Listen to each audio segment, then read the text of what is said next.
검찰이라는, 이게 사실은 이 검찰이 100년 조직이야. 일제시대 때부터 있었던 검찰 조직이거든. 그 100년 조직하고 싸우는 싸움인데 조국이라는 칼은 너무나 잘 드러나는 칼이다. 그래서 내가 좀 걱정이 돼. 그 다음에 박형철은 그 국정원 댓글 사건 이걸로 잘렸던, 그러니까 그 밀려난 검사잖아. 근데 이 사람을 데려온 게 너무나 이렇게 자극적인, 검찰에겐 굉장히 자극적인 수다. 그래서 이게 지금 어떻게 지금 전쟁을 해갈까? 섬세한 전쟁이야. 이게 노무현이 결국 망한 이유가 노무현이 끝까지 성공하지 못한 게 검찰을 제대로 장악하지 못했기 때문이거든요. 그런데 지금 현행법상 검찰은 행정부 산하에 있어. 그러면 검찰을 어떻게 쥐느냐에 따라서 이 정치를 어떻게 할 수 있느냐 없느냐야. 막말로 검찰을 제대로 쥐고 있지 않으면 검찰에서 더민주 의원만 기소하고 더민주 의원 20명만 배지 떼면 저쪽에서 20명 딱 20석 차지하면 탄핵 숫자야. 그래서 그 검찰을 섬세하게 다뤄야 되는데 과연 조국과 박형철이 그걸 해낼 수 있을까? 나는 이게 더 관심사야. 그 다음에 이제 그 조국과 민주노총 갑을오토텍 문제. 그 갑을오토텍 문제는요. 그 박형철이 우리가 따져봐야 될 게 뭐냐면 대한민국의 모든 국민은 변론을 받을 권리가 있어요. 변호인을 선임할 권리가 있어. 따라서 그 갑을오토텍 사측이 그 만약에 박형철을 분명히 변호인으로 선임을 해서 박형철의 과거 전력을 팔아서 불기소 처분이나 무혐의 처분을 유도했다면 이건 전관 비리야. 그러면 박형철이 욕먹어 마땅한 거야. 그런데 그게 아니라면 박형철을 비난하는 건 난 좀 성급하다고 봐. 우리가 박형철이 갑을오토텍의 사측의 변호인을 맡아서 전관 그 지위를 팔아서 그 무혐의나 그걸 뭐라 그러지? 불기소 처분을 이끌어냈다면 박형철은 그 자리에 앉으면 안 돼. 그러나 그게 아니라면 일반적인 변호인 수준에서 활동한 거라면 나는 그걸로 박형철을 욕할 수 없다라고 생각해요. 내 입장은 분명해. 우리가 박형철을 깔 때는 박형철이 사측을 죄가 분명한데 전관의 지위를 팔아서 무혐의나 불기소를 했는가 이걸 집중해. 현재까지 나는 못 발견했거든요. 그걸 찾으면 나는 박형철은 부패 비서관에 안 맞다고 생각해. 그게 아니라면 나는 박형철이 갑을오토텍의 사측 변론을 맡았다는 것만 가지고 나는 비난할 수 없다고 봐요. 예.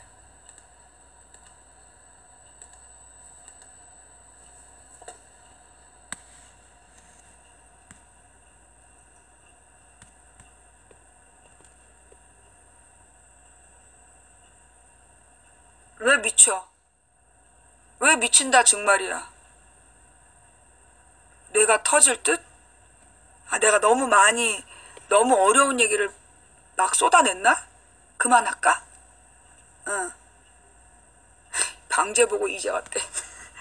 그래요? 자, 좌우지간 오늘 내가 하고자 했던 이야기 2개는 다 했어. 아마 이게 문재인 지지자들 중에서도 오늘 방송을 다 이해하는 사람이 드물 거야. 그죠? 이제서 제목 보고 왜 문재인 까냐 이러고 들어온 친구들은 오늘 내가 얘기한 내용을 아마 이해하려면 굉장히 오래 걸릴 거야. 그지? 나중에 내가 지금 이제 아까 8시에 시작해서 지금까지 했으니까 2시간짜리거든? 그러니까 인생상담 지금부터 2시간 할 거야. 인생상담 지금부터 1시간 할 거야. 1시간 있다가 다시 들어와서 듣든가 아니면 인생상담을 하면서 좀 머리를 풀어. 그래야 알아들을 수 있어. 특사 이야기. 홍석현을 그 대미 특사로 보내고, 예. 그 다음에 이제 송영기를 러시아로 보내고, 그 다음에 박병석을 중국으로 보내고, 그죠? 박병석을 중국, 그 다음에 문희상을 일본으로 보냈지.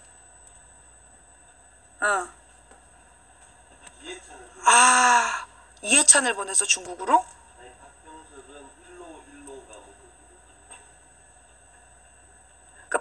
박병석은 박병석은 뭘로 보냈다고?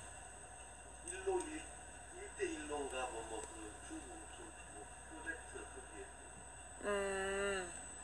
그래요? 그럼 중국을 둘을 보냈다는 얘기네. 예. 자, 하여간 지금 이제 중국으로 둘을 보냈다는 얘기야. 그 박병석이 보니까 옛날에 중국 홍콩 특파원을 했더만. 예. 그래서 옛날에 중국의 특파원을 했던 사람이야. 그러면 중국의 상황을 굉장히 잘한다는 얘기죠. 예. 그러니까 이제 그 박병석은 무슨 일로인가 왜 그 중국에서 되게 그 시진핑이 챙기는 중요한 노선이 있어. 중요한 노선이 있는데 그거를 이제 박병석을 보냈다는 얘기는 그 시주석과 이제 그 이야기를 시작하기 위한 그 정보통을 보냈다는 거고. 그러니까 한번 판을 봐라. 그 다음에 이해찬을 보냈다는 얘기는 그 사실은 이해찬이 중량감 있잖아. 노무현 때 총리였다고. 노무현 때 총리였던 사람이기 때문에 중국에서 그러니까 문재인이 갖고 있는 어떤 카드보다도 센 카드야. 그거를 이제 이해찬을 보냈다는 얘기는 내가 볼 때는 중국은 뭘 원하느냐 하면 중량감을 원해. 중국에서는 중량감을 원하기 때문에 문재인이 보낸 이해찬 카드나 박병석 카드는 나쁜 카드가 아니다. 굉장히 신중한 카드다. 예. 그 다음에 러시아로 송영기를 보낸 거 그것도 난 잘한 카드라고 봐. 왜냐하면 러시아가요 굉장히 도덕적이지 않아요. 러시아가 주로 그 마피아들이 움직이고 있고 그래서 그 푸틴의 세력이 되게 부도덕한 인간들이야. 굉장히 부도덕하고 막가파식이고 마초적 성격이 강해. 그러니까 거기에 딱 맞는 송영기를 보내는 거야. 송영기를 좀 부도덕하잖아. 마초적이고. 그러니까는 그 러시아 사람들의 분위기에 딱 어울릴 만한 비슷한 부류를 보내는 거야. 나는 그것도 잘된 카드다. 되도록이면 모스크바에서 5년 동안 안 왔으면 좋겠다는 생각이 들어. 그리고 이제 이 홍석현을 미국으로 보낸 문제 이게 이제 조금 걸려. 그리고 이제 문희상을 일본으로 보낸 거. 문희상도 열린우리당 대표 출신이야. 예. 문희상이 보기보다 이 사람이 그 뭐라고 그러나 능구랭이거든. 문희상이 겉으로는 막 장군처럼 생겼잖아. 속은 아주 그 여러 수를 쓰는 사람이야. 그래서 내가 볼 때 문희상을 일본에 보낸 것도 딱 일본에 맞는 수를 썼다라고 봐. 근데 이제 문제는 미국이야.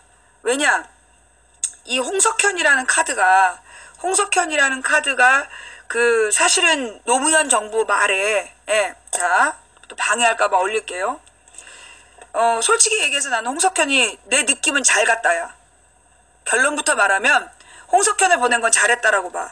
특사로 보낸 거. 이 왜냐하면 일단 이 홍석현은 기본적으로 삼성가 사람이잖아. 재력이 되기 때문에 미국에 가서 꿀리지 않아. 미국엔 아무나 보내서는 안 될 것 같고 미국에서 적어도 운신의 폭을 가지려면 어느 정도 중량감이 있어야 되는데 이건 정치만 갖고 안 돼. 물량이 필요해. 그래서 내가 볼 때는 이 홍석현이 자기는 대통령을 꿈꾸는 사람이야. 다음 대통령 되고 싶어 한 사람이거든. 그러니 홍석현의 야망을 잘 활용해서 미국 측에 가서 새로운 선을 놓으려고 한 거 아니냐. 왜냐면 지금 그 미국 외교선은 옛날에 그 이승만 박정희 라인이거든. 이승만 박정희 전두환 이럴 때 만들어진 이 무식한 충성파들 라인이야. 근데 이 홍석현은 전혀 다른 외교 라인을 만들 수 있는 한마디로 이제 재벌가에서 만들어진 민간 외교 라인이란 말이지. 그러니까는 옛날에 노무현 때도 그 홍석현을 그렇게 외교적으로 쓰려고 해서 내가 볼 때 외교부를 갈아치기 하려고 했던 것 같아. 근데 그때 삼성 엑스파일이 터지면서 못했던 거죠. 그리고 이제 홍석현은 자기가 대통령이 되기 위해서 이미지 변신을 했어야 됐고 그래서 JTBC 사장을 손석희를 앉힌 거야. 우리가 홍석현에 대해서는 잘 판단해야 돼. 얘는 우리가 쓸 수도 있는 카드이고 재벌을 위해서 우리를 망칠 수도 있는 카드야. 홍석현은 양날의 칼이야. 위험한 기회라고 볼 수 있지. 예. 자, 홍석현이 손석희를 JTBC 사장으로 앉히지 못했다면 박근혜 탄핵은 불가능했어. 그리고 문재인의 당선도 불가능했어. 이 손석희가 2013년부터 13년 겨울부터 14, 15, 16년에 걸쳐서 사실은 대한민국의 합리적 중도 세력을 깨우는데 가장 중요한 역할을 했어. 그건 홍석현의 공이 반은 있는 거야. 우리는 그 부분을 인정해줘야 돼요. 만약에 홍석현이 외부의 압력으로, 박근혜의 압력으로 이 손석희를 잘랐다라면 박근혜 탄핵도 문재인 당선도 없었어. 그러면 문재인 측에서도 어느 정도 대우는 해줘야 되는 거야. 그런데 이제 홍석현은 자기의 야망이 있기 때문에 미국의 특사로 가서 자기 라인을 심으려고 하겠죠. 그리고 미국과 자기 대통령 준비를 하겠지. 근데 여기서 문재인이 홍석현하고 얼마나 화학적인 융합을 하느냐에 따라서 화학적 융합을 하느냐에 따라서 그 미국의 외교 라인을 바꾸고, 그러면서 미국의 그 뭐라 그러나 대화할 수 있는 라인, 이걸 연다면 안에서 재벌들 대표하면서 장난하는 것보다는 삼성의 지금 그 가치, 삼성의 역량, 이걸 가장 잘 활용하는 게 외교가 아닐까. 나는 그렇게 생각해요.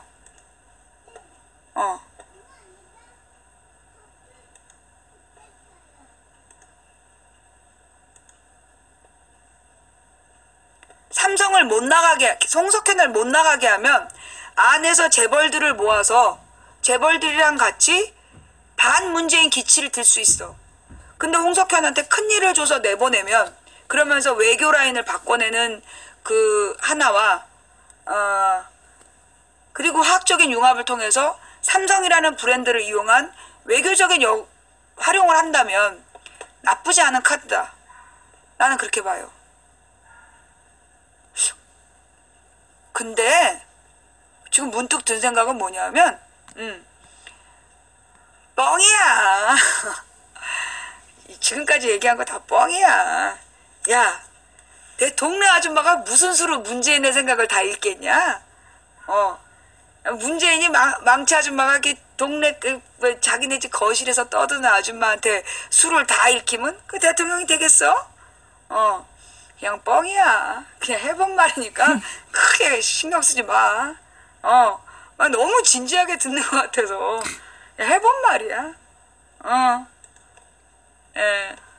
그냥 소설. 내 요즘에 그 문재인이가 당선이 된 다음에 분노의 별풍선이 사라지고 나니까 생계가 적적해서 내가 인터넷 소설가로 전업을 해볼까 그러고 있는 거잖아.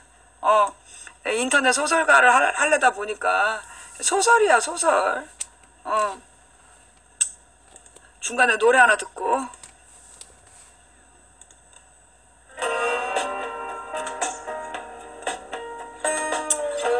아이, 뭐 이게 진짜겠어? 해본 말이지.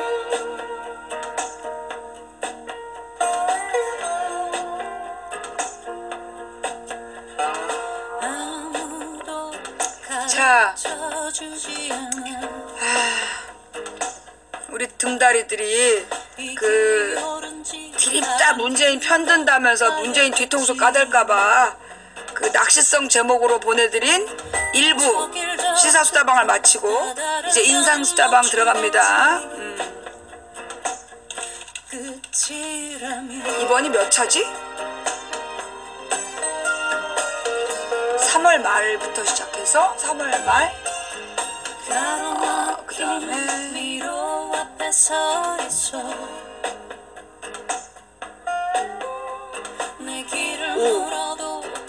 5, 6, 7.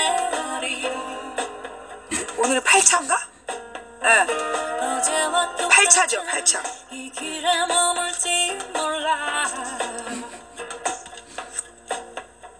저 거미줄 끝에 꼭 매달린 것처럼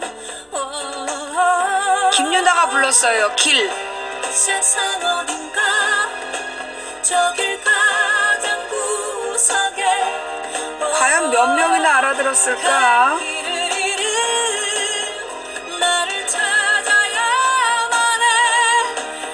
망치 부인 문재인 실황? 글쎄, 싫어할까 좋아할까? 긴 벽에 갇힌 나의 길을 찾아야만 하겠지.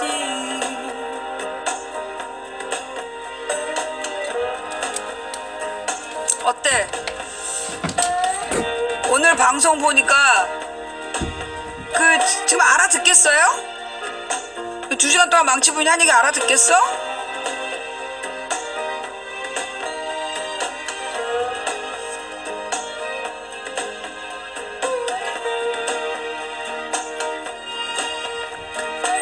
이 소설 재밌나? 이거 좀 잘 팔릴까? 가르쳐줘 내 가려진 두려움 이 길이 끝나면 참사장님 올리실 때요 네, 여기까지를 한 번에 올리실 수 있나요? 네. 이 노래까지를 한 타임으로 올리시고 인생수다방을 따로 올리시고 그러면 좋겠어요. 무뎌진 손이 더 아프게 조여와 야 너 일일 드라마를 일주일치 하루에 하는 거 봤어? 일일 연속극이야. 화요일날 다시 와. 다음 편은 그때 발표할게. 일일 연속극 하는데 이 새끼 진짜 오늘 다 하라 그러면 막 일일 연속극을 일주일치 하루에 하는 거 봤어? 긴 벽에 갇힌 나의 길을 찾아야만 하겠지. 진짜 실화인 줄.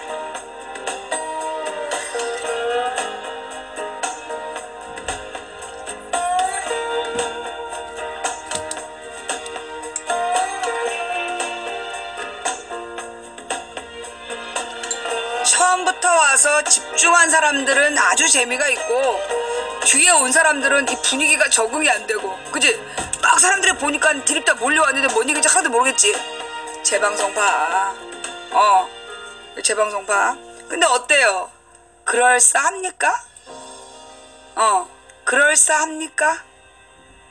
여기까지. 자 이제 인생수다방으로 넘어갈게요. 오늘은 인생수다방 신청자가 글쎄 내 전화기가 어디 갔지? 여보 내 전화기 좀 갖다 줘 방에서. 자 이제 하는 거거든. 근데 이제 자기가 어린 시절에 상처를 받았지만 그래서 나의 이런 문제가 고민이다 라는 사람은 그 과거의 상처가 있지만 극복하려는 의지가 있는 사람이야. 근데 자기가 막 이런 일로 상처받았다라고 쓰는 사람은 여전히 그 사람에 대한 미움에 빠져 있어요. 그렇게 누군가를 미워하는 상태에 있는 사람은 구해줄 수가 없어. 왜냐? 미안합니다. 너무 냉정하게 자기 고민해보고자 하오니 조언을 부탁드립니다 하셨는데 제일 중요한 건 뭐냐 얼릴게요. 또 헛소리하는 사람들 때문에 중요한 얘기니까. 예수님께서는 헌금에 대해서 뭐라고 말씀하셨냐면 너의 모든 재산을 팔아 가난한 사람들에게 나눠주라고 하셨어요. 예수님은 11조 얘기 안 하셨고요. 11조는 구약에 나온 얘기예요. 신약에 나온 헌금은 너의 모든 재산을 팔아 가난한 사람들에게 나눠주고 맨몸으로 나를 따라라. 여벌의 옷을 챙기지 말고 지팡이도 챙기지 말고 아무것도 네 몸에 지니지 말고 맨몸으로 나를 따라라. 이게 예수님이 말씀하신 헌금에 대한 얘기예요. 지금 이 님이 갖고 계신 생각은 첫 번째로 제가 볼 때 교회에 대한 신뢰가 떨어진 거예요. 교회에 헌금을 냈으면 제가 집사지만 저는 교회가 돈을 어디다 썼는지에 대해서 묻지 않아요. 저는 우리 교회 목사님을 신뢰하기 때문에 우리 목사님이 어디에다 쓰셨다면 그건 다 알아서 맞게 쓰셨을 것이다. 저는 한 번도 교회 재정에 대해서 관심 갖지 않았어요. 제가 이제까지 11조를 쭉 내오면서 한 번도 내 돈을 어디다 썼느냐 묻지 않았어요. 다만 내가 1년 동안 낸 11조 헌금에 대해서 진심으로 감사했어. 하나님이 내게 복을 이렇게 많이 주셔서 이 10배를 내게 소득으로 주셨다는 거구나. 그러면서 나는 감사하면서 헌금을 바라보지 내가 그만큼 낼 수 있다는 하나님께 낼 수 있다는 것을 감사하지 그 돈의 용처에 대해서 난 신경 쓰지 않아요. 왜? 하나님께서 다 필요한 곳에 쓰셨다라고 생각해. 어떤 목사님이 그 돈을 어디다 쓰셨다라면 그거 하나님이 생각하신 용처예요. 근데 예를 들어 어떤 목사님이 돈을 빼돌렸다. 그런 증거가 있다. 그러면 그 교회를 떠나셔야 돼요. 그런 교회도 헌금하면 안 돼. 목사님이 이상한 데다 돈을 썼다라고 교인들이 의심하기 시작했다면 그 교회에다 헌금하시면 안 돼요. 예. 그런 교회는 떠나시고요. 시골의 가난한 교회들 돌아다니면서 거기다 헌금하세요. 그게 더 낫습니다. 예. 목사님을 신뢰할 수 없고 그래서 그 헌금의 용처에 대해서 신뢰할 수 없는 교회에다 왜 헌금하세요? 그건 헌금이 아니야. 자기 지분이고 투자지. 제가 볼 땐 이분은 헌금에 대한 기본이 잘못되어 있어. 예. 헌금은요. 하나님께서 내게 주신 그 소득에 정말 그 어머님이 인정할 수 있는 딸이 되는 게 먼저예요. 이 70대 어르신들이 어떨 때 정치적 입장을 바꾸느냐 하면 정말 자기가 의지하는 자식, 자기가 믿고 따르는 자식이 권하면 정치적인 입장도 바뀌어요. 어머님들은 아들이 찍으라 그러면 찍어. 왜? 그 아들이 자기의 노후를 책임져 줄 거기 때문에 아들이 찍으라 그러면 찍어요. 그 다음에 그 아버지들은 딸이 찍으라 그러면 찍어. 근데 그게 이제 부모님이 자녀를 사랑할 때 얘기야. 자녀를 사랑하고 신뢰할 때. 한마디로 부모님으로부터 신뢰받는 자녀가, 신뢰받는 딸이 아빠한테 찍으라면 아빠가 잘 찍고, 그 엄마한테 신뢰받는 아들이 엄마한테 찍으라면 잘 찍어요. 그렇지 않다면, 결론은 뭐냐? 내 스스로 부모님에게 신뢰를 회복하는 게 먼저예요. 내 삶이 똑바라서 부모님이 나를 보면 의지가 되고 네가 다 컸구나. 네 인생이 이제 완전하구나. 내가 너에게 의지할 수 있겠다 싶은 정도가 되면 부모님이 시킨 대로 찍어요. 네. 그러니까 내가 볼 때 아직 님이 부모님하고 싸우고 부모님이 신뢰하지 않는다면 님이 부모님의 신뢰를 아직 확보하지 못한 거예요. 그래서 먼저 확보해야 될 것은 먼저 확보해야 되는 건 부모님의 신뢰와 감동이에요. 예, 부모님이 믿을 만한 생활을 먼저 하세요.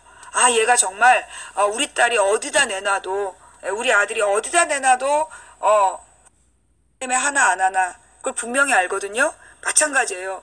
기자가 생계와 기자 중에서 고민한다면 제대로 된 기사 쓸 수 없어요. 이런 사람들이 잘못하면 바로 용돈 주는 사람들을 위해서 기사 쓰게 돼. 돈 받고 기사 쓰는 입장이 돼요. 그래서 나는 이분이 그 자기가 지금 생계를 유지하는 일을 되게 막 억울해 하잖아. 난 그러면 안 된다고 봐. 생계를 유지할 수 있으면 감사해야 돼. 그러면서 짬나는 시간에 기사를 써보고 훈련해보고 그래야 되는 거야. 세상에 많은 유명한 미국의 팝 가수들이나 미국의 유명한 배우들이 대부분 30 넘어서 데뷔를 해. 이유가 뭐냐? 20살 때 다 아르바이트 하면서 개고생을 하고 오디션을 본 거야. 그리고 나중에 30살 넘어서 한 자리 단역하고 이러면서 뜨는 거야. 브래드 피트도 마찬가지야. 델마 루이스에 단역 나와서 뜬 거야. 그 전까지 오만 아르바이트를 다 했고. 에? 그래서 내가 이분께 드리고 싶은 얘기는 먼저 지금 자기가 직장을 다니면서 대학생활을 하고 있는데 첫째 감사함이 없어. 그래서는 기자를 해서도 성공할 수 없어요. 어떤 꿈도 이룰 수 없어. 지금 특성화 고등학교로 졸업을 해갖고 직장도 다니고 공부도 할 수 있어. 그게 얼마나 감사합니까? 거기에 먼저 감사해야 돼요. 그러면서 이 직장도 다니고 대학생활도 할 때 물론 대학교에서 언론학을 전공해 두는 것도 괜찮아요.